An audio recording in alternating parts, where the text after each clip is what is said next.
Values Junior College, IIT, JEE, NEET Academy, Seat Guarantee Program. Raviteja గారు మీరిద్దరు అన్నదమ్ములు actually అన్నయ్య సినిమాలో. అవును. సో ఇప్పుడు రవితేజ గారు ముందుకెళ్తా ఉన్నారు. ఆయనతో టచ్ లో ఉంటారా మీరు నార్మల్ గా? లేదు, నేను రవీన్ కలిసి చాలా సంవత్సరాలు అయింది. But I'm very happy that he's been చాలా ముందుకెళ్లారు. సి నేను చాలా మంది అడుగుతుంటారు. దానికి ఏమి సంబంధం లేని క్వశ్చన్ అది. ఎవరి కెరియర్ అట్లా ఉంటది కదా. ఇప్పుడు మనం క్లాస్ లో ఒక 40-50 స్టూడెంట్స్ ఉంటాం. అవును. అందరి కెరియర్ ఒకేలాగా వెళ్ళదు కదా. నేను డైరెక్ట్ గా హీరోగా లాంచ్ అయ్యాను పెద్ద స్టూడియోలో. అండ్ కంటిన్యూస్ గా అందరు సీనియర్ హీరోస్ తో, నాగేశ్వరరావు గారితో, చిరంజీవి గారితో, మోహన్ బాబు గారితో, ఐ మీన్ ఇట్లా అందరు సీనియర్ హీరోస్ తో వర్క్ చేశాను. సో నాకు స్టార్టింగ్ లో 400 days మూవీస్ ఉన్నాయి. 100 ఆనందం 125 days, అన్నయ్య 175 days, శివరామరాజు 100 days, నా ఫస్ట్ మూవీ సీతారాములకి వెళ్ళాను 100 days. సో బేసికలీ ఏమైందంటే వి స్టార్ట్ 98 ఫస్ట్ మూవీ. అప్పటికి ఇంకా యంగ్ డైరెక్టర్స్ రావటం మొదలవలా. వైవిఎస్ చౌదరి గారు was the first director I think, అప్పుడు ఉన్న యంగ్ డైరెక్టర్స్ లో ఫస్ట్. ఆ తర్వాత వివి వినాయక్ గారు కానీ, శ్రీను వైట్ల కానీ వీళ్ళంతా తర్వాత వచ్చారు. సో బేసిక్లీ 98లో నా ఫస్ట్ మూవీ రిలీజ్ అయింది. సో అప్పుడు సింగిల్ స్క్రీన్ థియేటర్స్ ఉండేవి. సో ఆ టైంలో ఏంటంటే మీకు ఏ సినిమా రిలీజ్ అయినా కనీసం ఒక 2 వారాల్లో 3 వారాల్లో బాగుంటే 4 వారాలని ఒక ఫిక్స్ ఇది ఉండేది. ఎప్పుడైతే I think 2003 or something multiplex start అయినాయి. మల్టీప్లెక్స్ స్టార్ట్ అయినప్పటి నుంచి చాలా డైనమిక్స్ మారిపోయినాయి. ఇప్పుడు ఏదైతే థియేటర్స్ ప్రాబ్లం అని, ఓటీటీ వల్ల సఫర్ అవుతుందని, థియేటర్ సఫర్ అవుతుంది అని అనుకుంటున్నారో, అప్పుడు మల్టీప్లెక్స్ వల్ల సింగిల్ స్క్రీన్ సఫర్ అయింది. బట్ ఇన్ని సంవత్సరాలు ఆల్టర్నేట్ లేదు కాబట్టి ఎవరికి తెలియలా.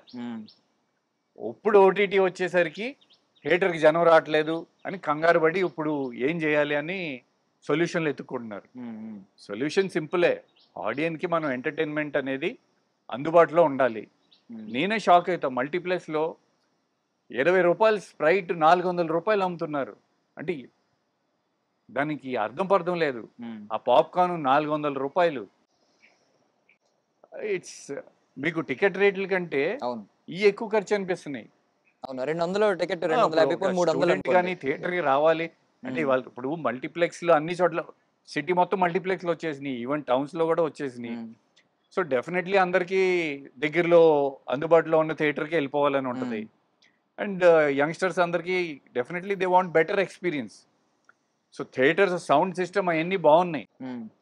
But at the same time ఈ కొంచెం వీటి వల్ల ఫ్యామిలీ ఆడియన్స్ కానీ చూశారు. దాదాపు మీకు 2003 నుంచి కోవిడ్ వరకు చూశారు, థియేటర్కి వెళ్ళి చూశారు.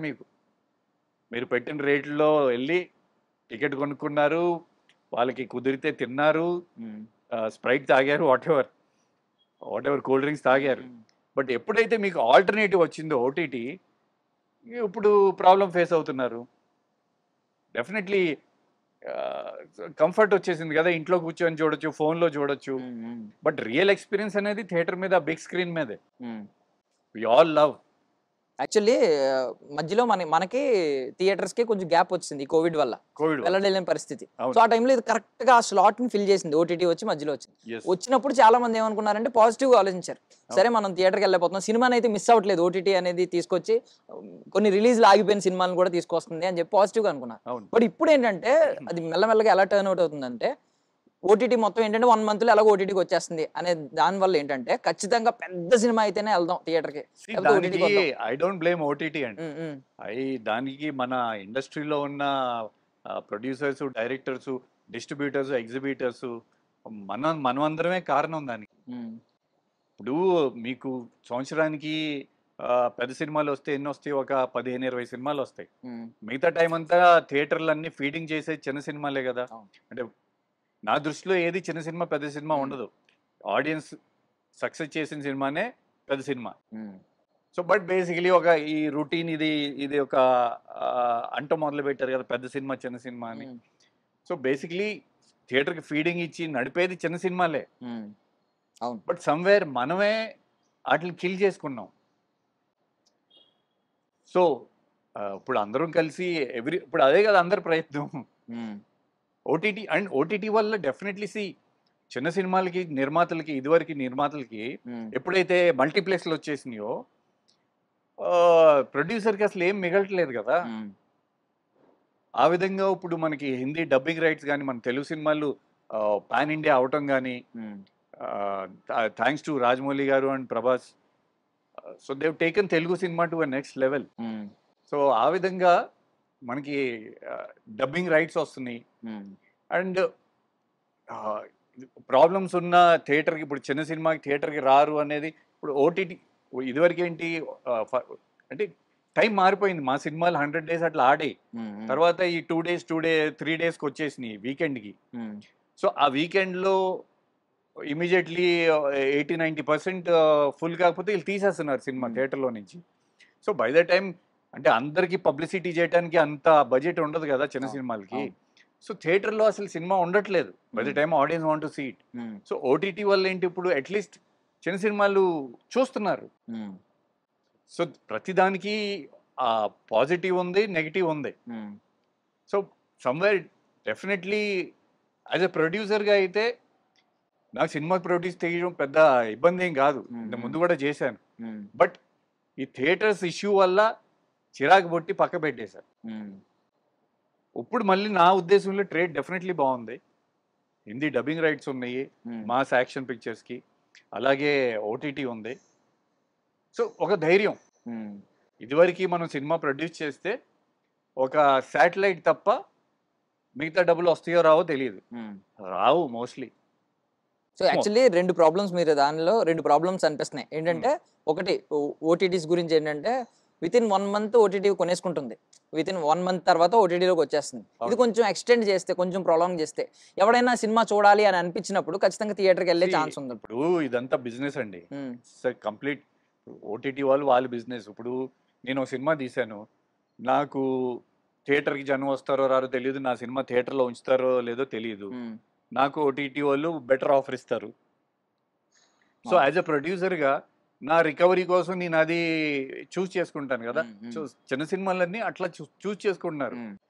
ఆడియన్స్ దగ్గరికి వెళ్తుంది అని ఆలోచిస్తున్నారు. బట్ మనసులో వి ఆల్ వాంట్ జనాలు థియేటర్కి వచ్చి బిగ్ స్క్రీన్ మీద చూడాలనే కదా ప్రతి యాక్టర్కి కోరిక. సో అది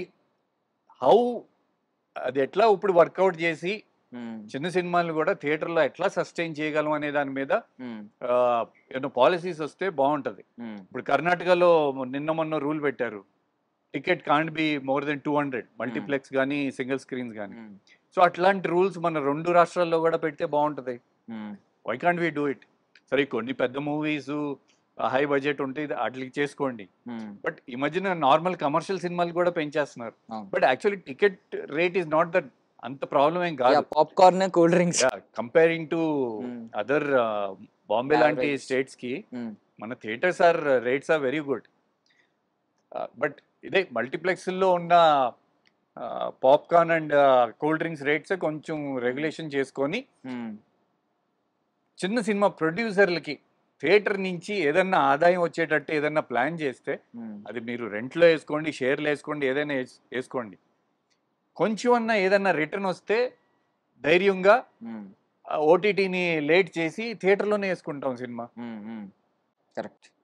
యా, ఒకసారి 90s వెంకట్ దగ్గరికి వెళ్తే 90s వెంకట్కి ఇప్పుడున్న వెంకట్కి ఏంటండి డిఫరెన్స్? మేజర్ డిఫరెన్స్ ఏంటి? మేజర్ డిఫరెన్స్ ఏం లేదు. మేబీ అప్పుడు కొంచెం అన్ని నేను చేసిన లవ్ స్టోరీస్ ఎక్కువ ఉన్నాయి, వాట్ ఎవర్ మల్టీ స్టార్స్ ఎక్కువ ఉన్నాయి. ఇప్పుడు మాస్ యాంగిల్ని ఎక్స్ప్లోర్ చేస్తున్నాం, కమర్షియల్ సినిమా టోటలీ.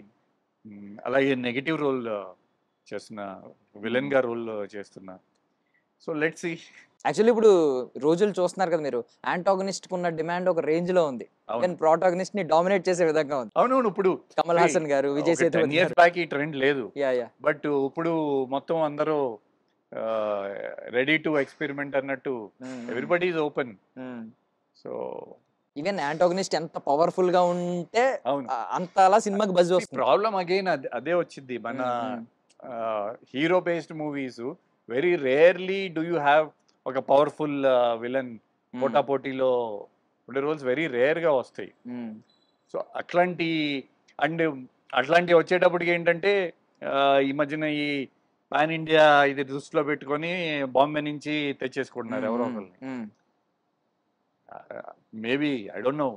ఇక్కడ చాలా మంది ఇప్పుడు మాతో పాటు వచ్చిన వాళ్ళు దాదాపు ఒక 10 మంది టాప్ హీరోలు, అంటే ఆ టైంలో హిట్లు ఇచ్చిన వాళ్ళు లేరు అసలు ఇండస్ట్రీలో. వాళ్ళని పిలిచి అడగండి ఎందుకు లేరు మీరు అని, వాళ్ళు చెప్తారు. మీరు ఎంతసేపు ప్రొడ్యూసర్లు, డిస్ట్రిబ్యూటర్లు, ఎగ్జిబిటర్లే మాట్లాడుకున్నారు కదా, థియేటర్కి జనం రావట్లేదు, ఓటీ. అప్పుడు ఏం జరిగింది? ఆ ట్రాన్సిషన్ ఏంటి? సింగిల్ స్క్రీన్స్ ఉన్నప్పుడు ఎందుకు బాగుంది? మల్టీప్లెక్స్లు వచ్చిన తర్వాత 20 years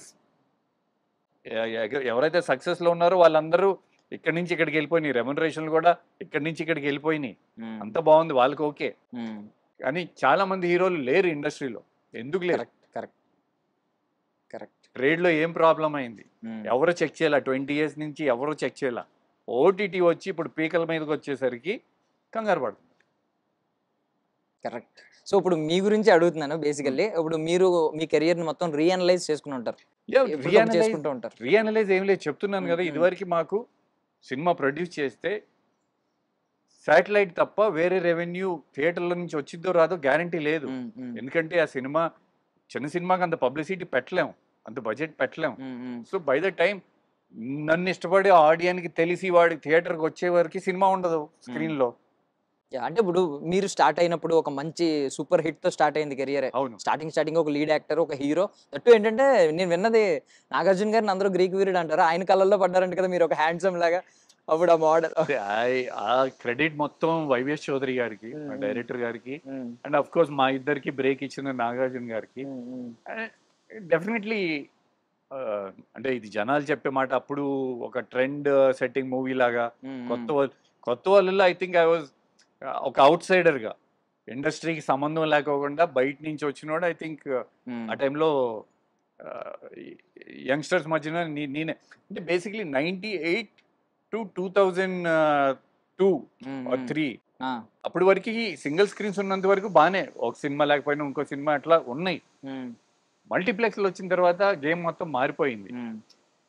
ఈవెన్ ఆ టైంలో మేము మాట్లాడుకున్నది ఏంటంటే, ఐ మీన్ మీరు కొంచెం ఉన్న వాళ్ళందరిలో కంటే కొత్త స్టైల్ తీసుకొచ్చారు. ఆ ఇయర్ రింగ్స్ అప్పటికి చాలా ఫ్యాషన్ అది, అప్పుడు ఎవరికి లేదు. దట్టు ఏంటంటే అప్పుడు ఈ మీ మజిల్స్ కొంచెం ఇవి ఉండేవి, ఎక్కువ షోల్డర్స్ ఎక్కువ ఇవి ఉండేవి.